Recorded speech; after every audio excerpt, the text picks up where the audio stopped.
गुजरात की सियासत में शनिवार को एक बड़ा सियासी मोड़ आया है। गुजरात के मुख्यमंत्री विजय रूपाणी ने अपने पद से इस्तीफा दे दिया है। हालांकि इस्तीफे के बाद उन्होंने गृह मंत्री अमित शाह और प्रधानमंत्री नरेंद्र मोदी का धन्यवाद देते हुए आगे भी भाजपा और गुजरात के लिए विकास की बात कही है। क्या है इस्तीफे के मायने, क्या अचानक इस्तीफे के पीछे सियासी बवाल हो सकता है, इसी को लेकर बातचीत करेंगे। हमारे साथ नवोदय टाइम्स पंजाब केसरी ग्रुप के संपादक अकुश श्रीवास्तव जी हैं। सर, इस्तीफा दिया गया अचानक, इसे कैसे देखा जाए, क्योंकि इस तरह की अटकलें भी अभी दूर दूर तक नहीं थी और अचानक आज जिस तरह से राज्यपाल से मिले और इस्तीफा सौंपा, क्या माना जाए सर, क्या है इसके पीछे? जिसे आप अचानक शब्द इस्तेमाल कर रहे हैं वो राजनीति का अचानक है। और राजनीति में अचानक एक बार एक जमीन के नीचे चलता है और दूसरा सतह के ऊपर जब होता है, तो सतह के ऊपर तो हम सब लोग देख लेते हैं कि क्या हो रहा है और क्या नहीं हो रहा है, लेकिन जमीन के नीचे जब हो रहा होता है उसको आपको पता होना नहीं होता। और वो उन्हीं को पता होता है जो राजनीति को निर्धारण करते हैं। राजनीति में आगे की 10-12 घर आगे की सोच के चलते हैं कि आगे क्या होना है। भारतीय जनता पार्टी जो है वो इसी तरीके की सोच रखती है। वो बात दूसरी की कई बार उसको जो है जो सामने दिखता है उस हिसाब से फैसले करने पड़ते हैं। जैसे कि अभी आपने उत्तराखंड में देखा, दो रावत उस सामने के विद्रोह में और सामने की विफलता में चले गए।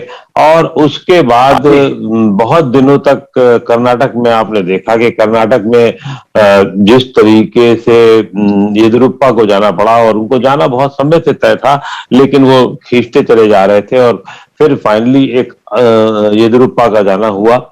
और येदियुरप्पा के जाने के बाद विजय रूपाणी अकेले ऐसे आदमी है भारतीय जनता पार्टी के मुख्यमंत्रियों में जो 5 साल थे।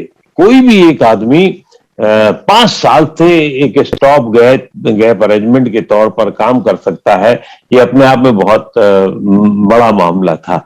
विजय रूपाणी का आना इसलिए महत्वपूर्ण था क्योंकि आनंदीबेन पटेल और आनंदीबेन पटेल के बाद विजय रूपाणी जब आए तो ये माना गया था कि विजय रूपाणी वहां के समीकरणों में बहुत ज्यादा फिट नहीं होते थे, लेकिन क्योंकि वो एक विवादास्पद व्यक्ति नहीं थे, और फिर जब प्रधानमंत्री ने एक अपने गृह राज्य में किसी को बना दिया तो तय बात है कि वो ताकतवर अपने आप में हो जाता है। और वो ताकत उनको 5 साल तक खींच ले गई। ना जातिगत समीकरणों के हिसाब से ठीक बैठते थे, ना सामाजिक समीकरणों में ठीक बैठते थे। और तो और आप ये सोचिए कि जो 17 का चुनाव था उसमें भी, बल्कि जब भी हुआ था जो अहमदाबाद में, मतलब पूरा राज्य में जो चुनाव था, तो वो उसमें विजय रूपाणी को नहीं रखना था, लेकिन क्योंकि चुनाव रखा गया और उनके नेतृत्व में और वो लड़ा, और बहुत मुश्किल हुई भारतीय जनता पार्टी को उस राज्य को बचाने में। तो ये लगभग उसी समय तय हो गया था कि इनको हटाया जाएगा, लेकिन कौन आएगा, क्या होगा, कैसे होगा, ये नहीं था। और अभी भी क्योंकि प्रधानमंत्री का राज्य है तो किसी के कहने सुनने की कोई गुंजाइश नहीं बचती है। जो कुछ फैसला होना होता प्रधानमंत्री के और अब खासतौर से अमित शाह के हिस्से पर होता है, तो उनको ये लगा कि ये सही समय, और अभी क्योंकि चुनाव में वहां साल भर से थोड़ा सा ज्यादा समय है, तो इसलिए ये जरूरत है कि आप किसी एक ऐसे आदमी को लगाया जा सके जहां पर जो जिता भी सके, मेहनत भी कर सके और जातिगत समीकरणों में ठीक भी हो सके। तो मैंने जो आपको कहा था पहले, अभी कह रहा था कि अकेले ऐसे मुख्यमंत्री होंगे जो स्टॉप गैप अरेंजमेंट के तहत आए और इतने दिन तक चले गए। वो बात दूसरी कि अभी भी जो भारतीय जनता पार्टी के कुछ मुख्यमंत्री हैं जो जिनके खिलाफ कुछ चीजें हैं, चाहे वो विधायक हो या लोग हो, उनको अभी जब नहीं छुआ जा रहा है। इसमें नाम आप ले सकते हैं त्रिपुरा के मुख्यमंत्री का, या एक आध लोग और मुख्यमंत्री हैं। लेकिन विजय रूपाणी का जाना इसलिए आश्चर्यचकित हम सबको करता है क्योंकि उनके खिलाफ में कुछ सामने कुछ नहीं चल रहा था, कोई हवा नहीं थी, और जो कुछ था वो नीचे था, और नीचे जो था वो केंद्रीय नेतृत्व पर था कि कैसे आगे की लड़ाई लड़ी जाएगी। तो ये विजय रूपाणी को 5 साल जो उपहार में मिले वो उसका नतीजा था, और उस पे उन्होंने अपनी कोशिश में ठीक ठाक भी काम किया। जी जी। आपने आपने कहा कि 5 साल इन्होंने पूरे किए, क्योंकि अगस्त में पिछले महीने ही इनके 5 साल पूरे हुए और गुजरात में चुनाव दिसंबर के, मतलब अगले साल दिसंबर में होने, काफी समय है जी। भाजपा के पास अभी। सर, यहाँ पर क्या सफाई का कोई मौका दिया गया होगा विजय रूपानी को? क्योंकि खबर ये भी आ रही है कि संगठन में, सरकार में तालमेल नहीं बन पा रहा था, संगठन के लोग भी कुछ इनसे नाराज थे, इनका भी कोई रिपोर्ट कार्ड पीछे से तैयार किया गया था। देखिए, ऐसा है, किसी का भी सरकार में रिपोर्ट कार्ड केंद्रीय नेतृत्व तैयार करता रहता है और कोई भी 100% सफल नहीं होता है। जब योगी आदित्यनाथ के खिलाफ बहुत सारी चीजें हो सकती हैं, जातिगत समीकरण के हिसाब से उनको किनारे करने की कोशिश हो सकती है, उनके एडमिनिस्ट्रेशन को लेकर के कहना सुनना हो सकता है, और जब आप काम करते हैं तो आपकी मुखालफत हर एक हिस्से में होती ही होती है, तो वो बहुत महत्वपूर्ण नहीं है।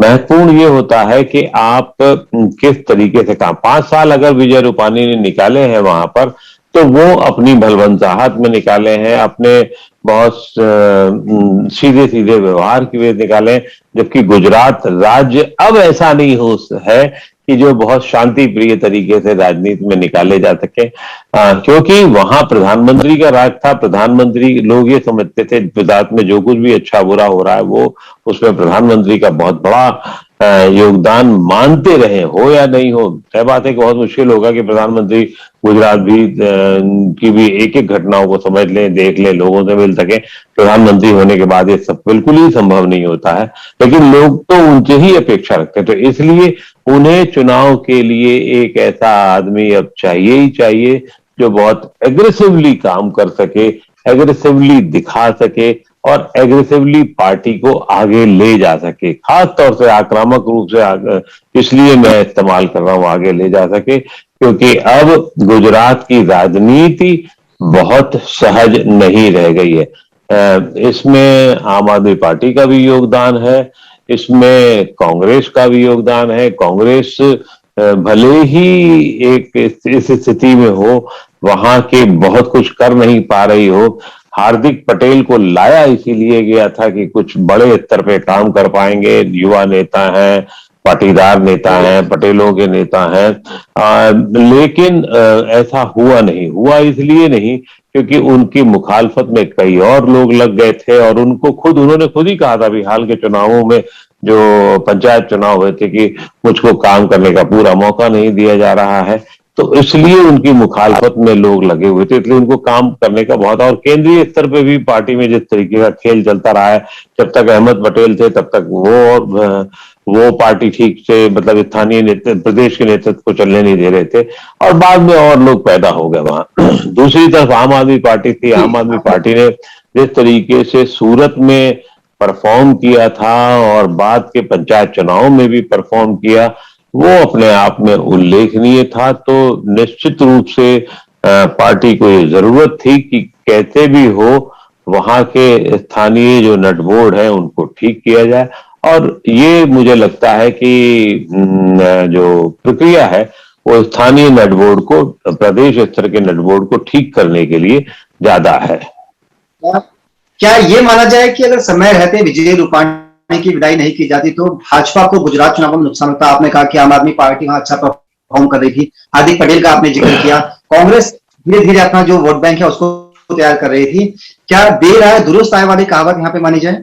नहीं, देर आए दुरुस्त आए नहीं है, क्योंकि विजय रूपानी ने एक भले आदमी थे और अपने तरीके से पूरी कोशिश की। उन्होंने अहमदाबाद में बहुत, या पूरे राज्य में जो इंफ्रास्ट्रक्चर का नेटवर्क था वो किया, और आज देखिए, आज ही वहां पर प्रधानमंत्री आज कई पाठशालाओं का योगदान, पाठशालाओं को लेकर के एक ऑनलाइन ही सही एक उन्होंने उद्घाटन भी किया था। लेकिन क्यों? क्योंकि अभी ये सही वक्त है। राजनीति में सही वक्त का ये मतलब होता है कि आपके पास में समय इतना हो कि आप दूसरे आदमी को भी परफॉर्म करने का मौका दे सके। तो ये जो अगला आदमी आएगा, जो अगला आदमी मुख्यमंत्री बनेगा, वो उसको एक मौका देने की बात है, और उसको एक सही जगह पदस्थापित करने की बात। एकदम से कुर्सी पे बैठाना तो होता नहीं है मुख्यमंत्री को। वो पूरे कील कांटे समझ ले, वो पूरे एडमिनिस्ट्रेशन को समझ ले, वो पूरी जातिगत समीकरणों को समझ ले, ये बहुत जरूरी होता है। और इसीलिए ये सही समय समझा गया कि उनसे इस्तीफे को कहा गया। और विजय रूपानी ऐसी चीज है जो राजनीति में जिनको जो मिल जाए वो स्वीकार होता है, और अपने आप को बहुत भाग्यशाली माना। उन्होंने 5 साल काम करके, राज्य की सेवा करके, आगे जो उन्हें केंद्रीय नेतृत्व निर्देश देगा वो उस हिसाब से काम करेंगे। विजय रूपाणी उन लोगों में से नहीं है जो सत्ता से चिपके रहे और अपने आप को बिल्कुल, चाहे वो राजस्थान में महारानी हो हमारी या और लोग हो, उन्होंने, रमन सिंह ने भी क्या किया था पिछले दिनों हारने के बाद भी, तो वो उन लोगों में से नहीं है, बल्कि वो उन लोगों में से है जो केंद्रीय नेतृत्व ने जो दे दिया वो बहुत दिया, और आगे और करेंगे काम वो। क्या ये माना जाए कि विजय रूपाणी का जिस तरह से इस्तीफा हुआ है, बाकी बीजेपी नेताओं या फिर जो जहां पे बीजेपी के मुख्यमंत्री हैं, उनके लिए एक मैसेज भी है, खासतौर पर उत्तर प्रदेश में चुनाव होने और देश के राज्यों में चुनाव होने, अगर आप काम सही से नहीं करोगे तो आपसे भी इस्तीफा लिया जा सकता है। या फिर भाजपा का जो आपने शुरू में कहा कल्चर रहता है कि सीएम चेहरा 5 साल खिंच जाए, बहुत बड़ी बात है। देखिए ऐसा है, ये तो बहुत सामान्य सी बात है। अगर आपने बीजेपी में यही कि मतलब ठीक से काम नहीं किया तो आप नप जाओगे। विजय रूपाणी के साथ वो मामला नहीं था। विजय रूपाणी काम के लिहाज में बहुत कमजोर नहीं माने जा सकते थे, लेकिन वहां के जो समीकरण है, जातिगत समीकरण है, उसमें बहुत फिट नहीं होते थे, और वो एग्रेसिव चीफ मिनिस्टर की श्रेणी में नहीं लाए जा सकते। इस समय आपको काम करके दिखाना, और गुजरात ऐसे राज्य में जहां बाकी समीकरण जो एग्रेशन, आक्रामकता को दिखाने की मांग करते हैं, वो उसमें फिट नहीं हो रहे थे। अब जैसे यूपी है, यूपी बहुत बड़ा है, अगर वो वहां पर कोई तेज तर्रार आदमी नहीं हो तो उसे संभाला जाना मुश्किल होता है। ये उत्तराखंड और उत्तरांचल नहीं है, वहां पर आपको तेज तर्रारी जरूरी है, अपना वोट बैंक बनाना जरूरी है, वोट बैंक बचाना जरूरी है, वोट बैंक को जोड़ना जरूरी है। ये सब काम करने के लिए तेज तर्रार आनी चाहिए, और यही जरूरत आज के गुजरात की थी। आप बार बार आक्रामक नेता की बात कर रहे हैं, क्या भाजपा ने आक्रामक मुख्यमंत्री चूज कर लिया होगा, या फिर जिस तरह से 2-3 नाम आगे चल रहे हैं, मनसुख मांडविया का, नितिन पटेल का और दूसरे लोगों का, क्या वाकई नामों पर चर्चा होगी या बीजेपी के पास नाम पहले से है? सर क्या लगता है आपको? देखिए, नाम की चर्चा होना एक दूसरा मामला है, पहले से मन बना लेना दूसरा मानना है।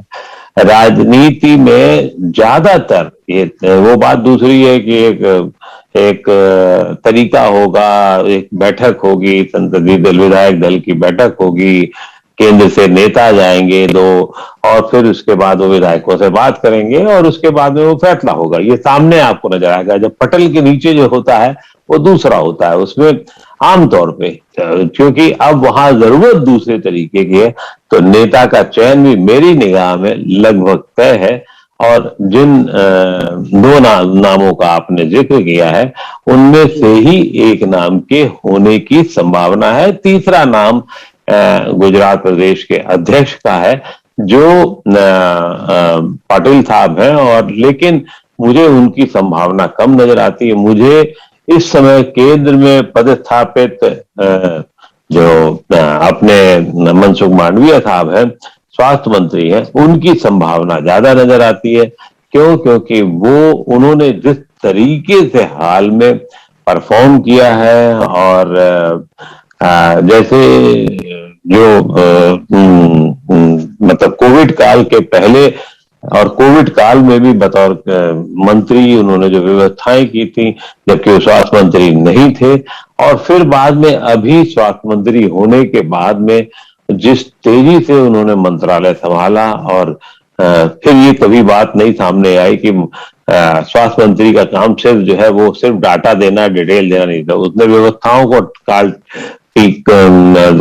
कील और जो टांके थे उन सबको फिट किया, तो वो उन्होंने परफॉर्म करके दिखाया है। और इसलिए मुझे ऐसे लगता है कि मांडविया साहब का ज्यादा महत्व इसलिए भी ज्यादा है क्योंकि मनसुख मांडविया जो है वो पटेलों के भी नेता हैं। पटेल वहां पर एक जो सबसे प्रमुख समुदाय है, संप्रदाय है, इसलिए उनको भी वो उसको भी प्रतिनिधित्व करते हैं, और वो उस गणित में फिट होते हैं। प्रधानमंत्री का आशीर्वाद एक गणित है जो सबसे बड़ी गणित है, जातिगत समीकरण दूसरी गणित है, तीसरा अपना एडमिनिस्ट्रेशन उनका तीसरी गणित है, और लोकप्रियता अपनी चौथी गणित। तो चार हिस्से उनके पास में, जबकि दूसरे अगर आप देखेंगे तो नितिन पटेल हुए या अध्यक्ष पाटिल हुए, वो वहां फिट नहीं बहुत ज्यादा बढ़ते। नितिन पटेल की इच्छा जरूर होगी कि उनका नाम आए, उनको उप मुख्यमंत्री के तौर पर बहुत दिन से काम कर रहे हैं, लेकिन प्रधानमंत्री अगर चाहेंगे और जो चाहते हैं तो साफ नजर आ गया है, वो उसके बाद उनकी संभावना कम नजर आती है। ले होने को कुछ भी हो सकता है, क्योंकि मन मैं भी नहीं जानता, मैं तो सिर्फ राजनीति जितनी थोड़ी बहुत समझ रहे हैं हम लोग उसके हिसाब से कर रहे हैं।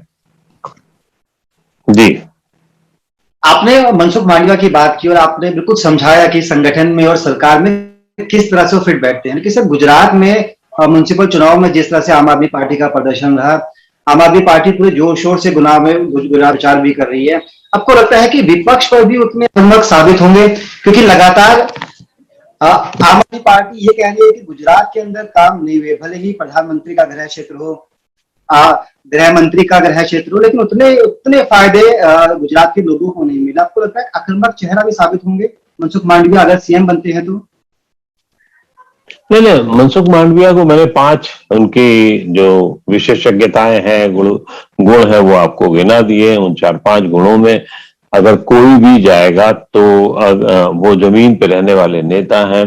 सबसे बड़ी बात यह है, प्रधानमंत्री के विश्वस्त हैं, काम करना जानते हैं, परफॉर्म करना जानते हैं, वो वर्क डन में विश्वास रखते हैं, काम होने में विश्वास रखते हैं। तो इन सब जब आपकी क्वालिटी होती है तो उसके बाद बहुत कुछ विफलता में बचता नहीं है। बाकी सामने वाला कितना मजबूत है ये उस पर होगा। अभी आम आदमी पार्टी की वहां जो सफलता है वो शुरुआत है उसकी, और बहुत छोटे लेवल पे है। अभी अभी आप उसको कहीं एक बड़े सपने के तौर पर नहीं देख सकते। तो और अगर वो एक ये भी गलत हो सकती है कि वो वोट किसके काटेंगे, तो वो वोट काटेंगे अभी कांग्रेस के, क्योंकि उन कांग्रेस के स्थान को लेने के लिए वो आगे आने की कोशिश करेंगे। भारतीय जनता पार्टी का जो वोट बैंक है वो इंटैक्ट रहता है, ज्यादातर वो आसानी से इधर उधर नहीं होता। और फिर सबसे बड़ा भारतीय जनता पार्टी के साथ साथ वो मोदी का वोट बैंक है। तो गुजरात में जो वोट बैंक है वो मोदी का है, वो भारतीय जनता पार्टी का अब भारतीय जनता पार्टी का नहीं, वो मोदी का है। और मोदी का वोट बैंक जो होने की वजह से वो किसी को भी रखेंगे वो घोड़ा चल ही जाएगा। लेकिन जब घोड़ा खुद बहुत मजबूत हो, चलने वाला हो, तो उनके लिए आसानी है, मोदी जी के लिए आसानी है, प्रधानमंत्री के लिए आसानी है, भारतीय जनता पार्टी के नेतृत्व के लिए आसानी है कि उस पर बहुत ज्यादा ध्यान नहीं लगाना पड़ेगा उनको। अभी इसी मौके पर, अभी गुजरात तो बाद में है, नवंबर दिसंबर में है, लेकिन जो फरवरी मार्च में चुनाव है उनको ज्यादा देखना होगा, उनको ध्यान रखना होगा, और उसके साल 1.5 साल बाद 2024 के चुनावों की तैयारी करनी पड़ेगी। तो उनको ऐसे लोगों की तलाश होगी जो अपने तय पर अपने तरीके से चीजों को ले जा सके, कर सके। हाँ, नितिन पटेल थोड़ा सा वो होंगे, लेकिन आप गुजरात का इतिहास देख लें, जिस गुजरात में केशु भाई पटेल नहीं पनप पाए, मतलब अगर भारतीय जनता पार्टी ने तय कर लिया कि उनको नहीं है वो करना है और नरेंद्र मोदी को ही लाना है, तो फिर वो उसमें क्या बचता है। तो पार्टी का वोट बैंक का अपना एक बहुत निर्णय जो है वो अगर साफ हो तो उसमें बहुत संभावनाएं व्यक्तिगत लोगों की बचती नहीं है। लेकिन अगर व्यक्तिगत आदमी बहुत अच्छा हो, बहुत अच्छा परफॉर्म करने वाला हो, तो और अच्छा हो जाता है पार्टी के लिए भी और नेतृत्व के लिए भी। सर, बखूबी आपने समझाया गुजरात का गणित। एक आखिरी सवाल आपसे है कि रूपाणी की आगे की राह क्या होगी? क्या कोई बीजेपी में उनकी? देखिए, रूपाणी को मान के साथ रखा जाएगा, सम्मान के साथ रखा जाएगा, और उन्हें जो मिलेगा वो स्वीकार करेंगे।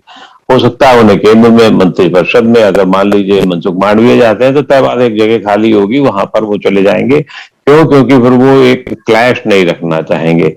हो सकता है कि उन्हें पार्टी में लाया जाए, मुझे लगता नहीं कि पार्टी में लाना कोई, क्योंकि पार्टी में बहुत, अगर किसी लेवल पे ठीक जगह पे रखने लाना है तो जब तक बहुत तेज तर्रार आदमी नहीं होता तब तक काम नहीं कर पाता, व्यक्तिगत रूप से तेज है।